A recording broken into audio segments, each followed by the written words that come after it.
Halo guys, Assalamualaikum warahmatullahi wabarakatuh. Kembali lagi bersama saya Bu Yesi. Kali ini edisi yang beda banget nih, karena kita akan membahas soal-soal prediksi untuk CPNS dan PPK. Ya, yang pertama akan kita bahas, nanti kita bahas per bab, per berapa soal ya, supaya kita nggak terlalu pusing. Sehingga nanti pas hari tesnya, materi yang sudah kita pelajari udah banyak. Nah, ini ada beberapa soal nih. Ini tentang praaksara. Soal yang pertama itu, masyarakat Indonesia pada masa perundagian telah mengenal aturan pembagian kerja karena undagi itu kan logam ya. Jadi ini pertanyaan ini tentang zaman logam. Nah, zaman logam itu sudah ada aturan pembagian kerja. Artinya sebelum zaman logam itu belum ada aturan pembagian kerja. Nah, kenapa?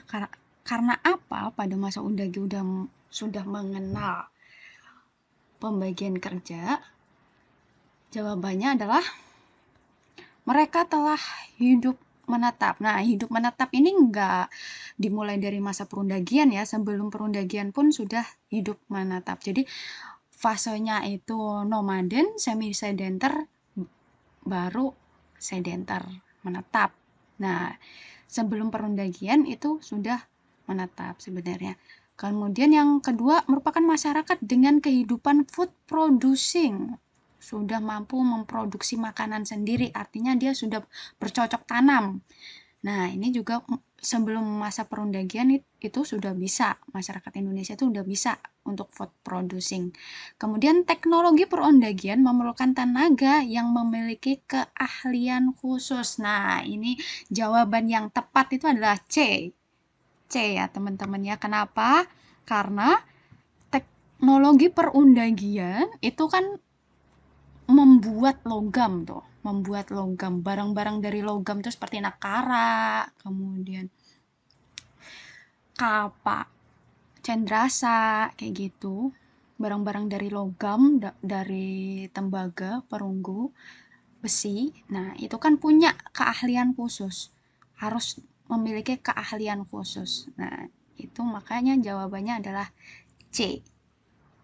Kemudian yang kedua, soal nomor 2, yang termasuk daerah persebaran kapak pendek di Asia Tenggara adalah, nah, kapak pendek sendiri itu dibawa oleh bangsa Proto-Melayu yang membawa kebudayaan awal masa Neolitikum. Bangsa ini masuk ke Indonesia melalui jalur barat. Jalur barat berarti semenanjung Malaya ke Sumatera dan selanjutnya menyebar ke seluruh Indonesia. Nah, jawabannya adalah persebarannya Pegunungan Baskon dan Hobi. Itu jawabannya nomor 2. Kemudian nomor 3, perairan Cina Selatan pada zaman Mesolitikum yang berlangsung pada kebudayaan mana nih? Berlangsung pada masa Holosen, perkembangan kebudayaan berlangsung lebih cepat daripada masa zaman Batu Tua atau Paleolitikum. Hal itu disebabkan antara lain. Nah, sebelum membahas ini kita harus bahas dulu fase litikum. Litikum itu kebudayaan berarti. Kebudayaan yang ditinggalkan. Periodisasi berdasarkan kebudayaan. Yang pertama adalah Paleolitikum, Mesolitikum, Neolitikum, Megalitikum, dan kemudian zaman logam. Gitu.